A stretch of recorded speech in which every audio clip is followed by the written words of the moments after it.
What's up, YouTube and RC Nation? It's your boy Dave here at White Boy RC Studios. I'm here with the world's fastest ECX Amp MT.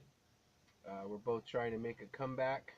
Apparently, there are a few doubters and haters out there that think that we're not the fastest or think they have a faster one. If that's the case, I encourage you to come directly to the 805 and race me 1v1 on any track or course of your choice. And then by the end of the day, you will know who is number one and who is the GOAT. It's us. If you can't make it here, I completely understand. For your benefit, I've decided to rebuild, re-engineer, and repurpose this truck to make it bigger, better, faster, stronger, so it can handle excessive speed runs of 80 plus miles an hour, for all you doubters and haters out there. You guys that doubt and hate on me, I use that as fuel, and it fuels me to grind and to rebuild and to work on amazing projects like this one. I've been focusing most of my time lately on getting back into micro RC helicopters and restoring my RC10, but I've been putting a lot of time and attention and grinding away on this thing. It was in bad shape. From all the speed runs I was doing, a lot of parts wore out, bearings, stuff like that. Gears went bad, parts flew off.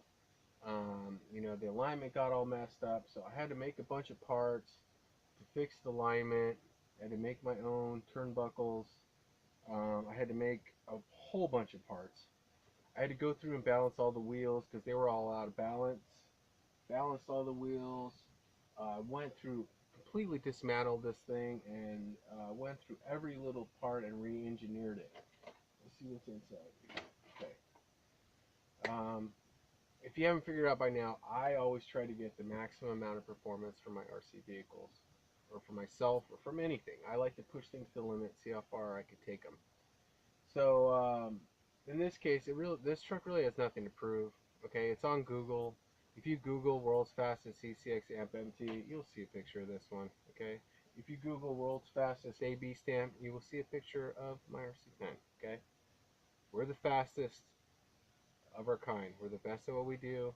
If it's on Google, if it's been on Google for months, you could count on it. Okay, but just for you guys, you non-believers and doubters and haters that don't think we are the fastest, I decided to go through and give this thing an entire customization, upgrade, re-engineered, repurposed, re-innovated suite. Took it apart and went through and maximized every single aspect of this truck that I possibly could.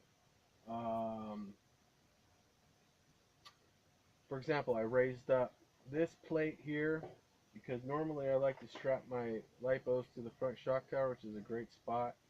But the problem with that is that it hits the little servo arm there, and that's how my old servo burned out. Okay, so what I did is, first of all, is I raised up the deck. I raised up the deck, okay, a little bit, like a quarter of an inch or so, and that's going to allow that servo arm to clear the battery when I mounted the shock tower. With my 6L, it's a little wider, so for my 6L, I'm going to have to do something like this because I can't risk blowing up another servo. So I'm going to have to do something like this. It looks a little goofy, and it's a little bit more top heavy, but it's super solid, and I could fit some bodies on there, so it should be fine. Okay, that should be fine. It's not really a big deal. I'm not worried about that. But I'll probably, knowing me, I probably won't be happy with it. I probably will engineer something better. I'll probably build a whole new battery tray across the front right here. That's probably what I'm going to do. So in the meantime, there's that. And then I went through, securely mounted all the electronics. Everything is super tight, like Tiger. Not super tight. Everything is tight, like Tiger, how I like it. The receiver's protected back there. It's nicely tucked away and waterproof. The speed control here has plenty of airflow. It's in good shape. It's not going anywhere. The truck without a battery is still very much well balanced. I had to make all new sway bars to get the toe end and camber just right, and as you can see right now, it's pretty dang good. It's pretty dang good. I probably just bought myself another 10 miles an hour just because I got the toe end and camber right. It's the little things, people. It's the little things. It's the little things. It's doing the little things well that makes you a goat, that makes you a champion, okay? Also went through and re-engineered and repurposed my clutch cover that I had nothing but problems with. I put a bigger patch on there and I made it a little tighter. So there's virtually no chance, knock on wood, of anything, any gears or pinions or screws flying out of there, which usually happens. There still is a gap in there, but I'm going to take my other transmission case and kind of fill in that gap there, so it will be a sealed transmission again, so I can run in a little bit of water, mud, or whatever. Of course, I reinstalled Perfection. It took me a year to develop, but this is the perfect motor guard and wheelie bar for this particular model, I believe. I built it, designed it, engineered it, customized it, and tested it, and it's perfection. Okay, I also built what I feel is the perfect front bumper. As you can see, it's big and wide, and it protects a big part of the truck underneath. You know, protects a lot of the A-arm area, and it's always going to be at the front lines. I also tested it. I dropped it on its nose from like 3 feet, and it's fine. Plastic is really good, really flexible, really strong, holds its shape really well. It's just incredible plastic that I found. So that's the new bumper. Um, what else did I change? What else did I repurpose? Tranny. Yeah, I went through the tranny, cleaned it up, re-lubed everything, cleaned the A-arms, re-lubed them, took the shocks apart, make sure they were all okay. Right now at this point, the only thing's funky is um, where the shaft comes out of the case, the differential shaft. It's not bent, but the plastic around it has broken.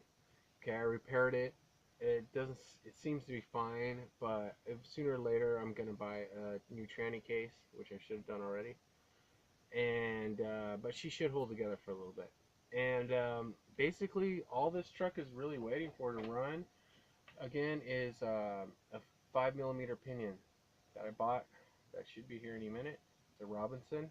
They appear to be the best 5mm pinions, and it's a 37 tooth. My old pinion was a 23 tooth, which is really good. Uh, but we're putting a 37 tooth in there for top speed because there's this guy David, I can't remember his last name, some Mexican guy, that says he has a faster ECX, um, but I haven't seen any footage of it yet. And he says that mine's not fast because I don't tape my smartphone to it to get the MPH. So I'm gonna work on getting the actual MPH number so you guys don't think I tampered my videos or anything. It should be obvious, but you know, if I claim to be the best, I'm gonna need an actual number. I get it. So I'm gonna figure out a way to clock the speed on this thing. My buddy up the street is an RC guy and a cop, and he has a radar gun, and he usually clocks it, but I haven't seen much around of him lately. He's busy being a cop. So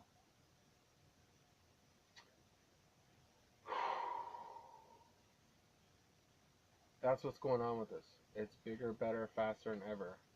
Okay, you haters can hate and you doubters can doubt, but the proof is in the pudding. If you Google world's fastest ECX amp, you're gonna see this one. It's probably on Wikipedia.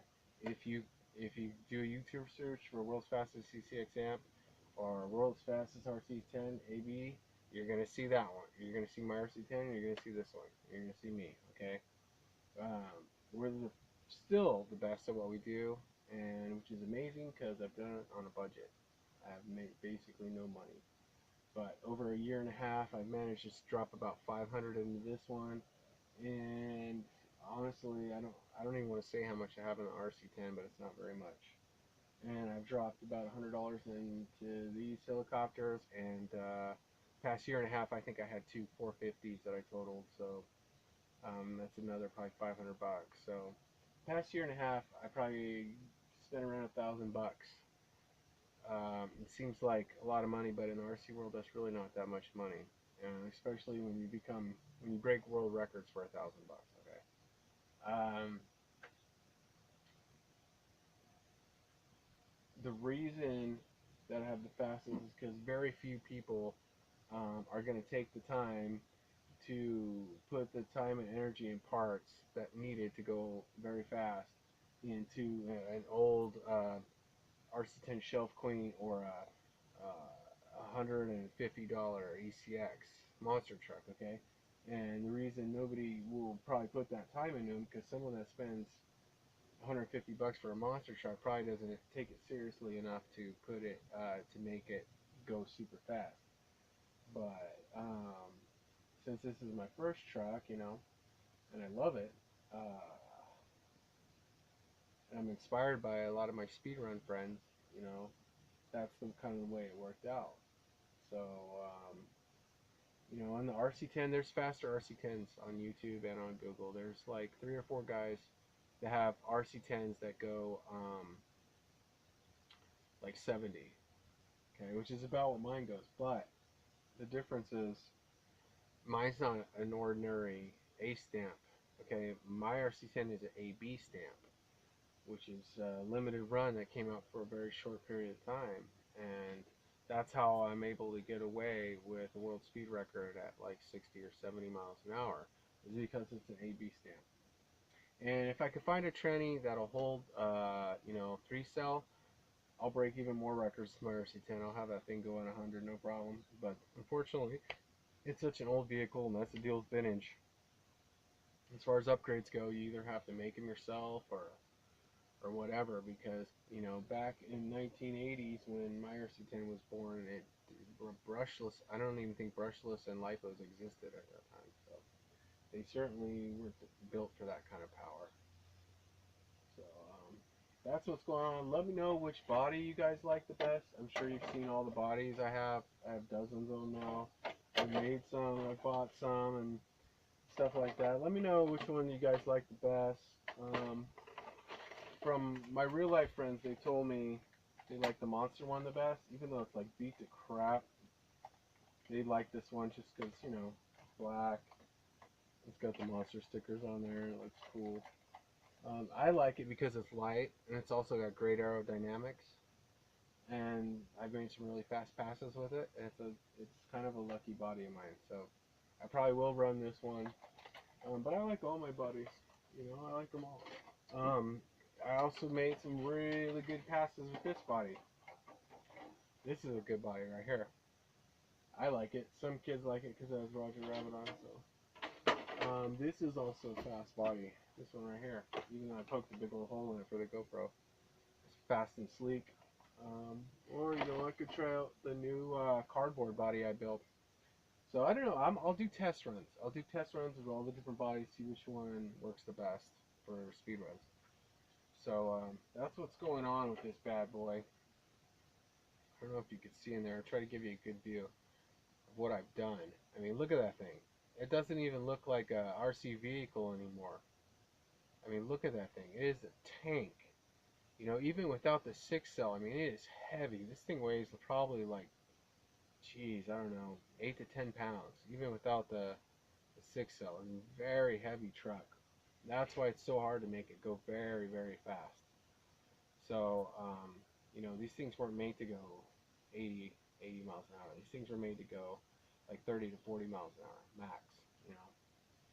But, luckily, my father taught me a tremendous amount of skills, and I learned from my mistakes to where I can re-engineer and repurpose just about any vehicle for speed runs. Okay? And right now, this one's set up for speed runs.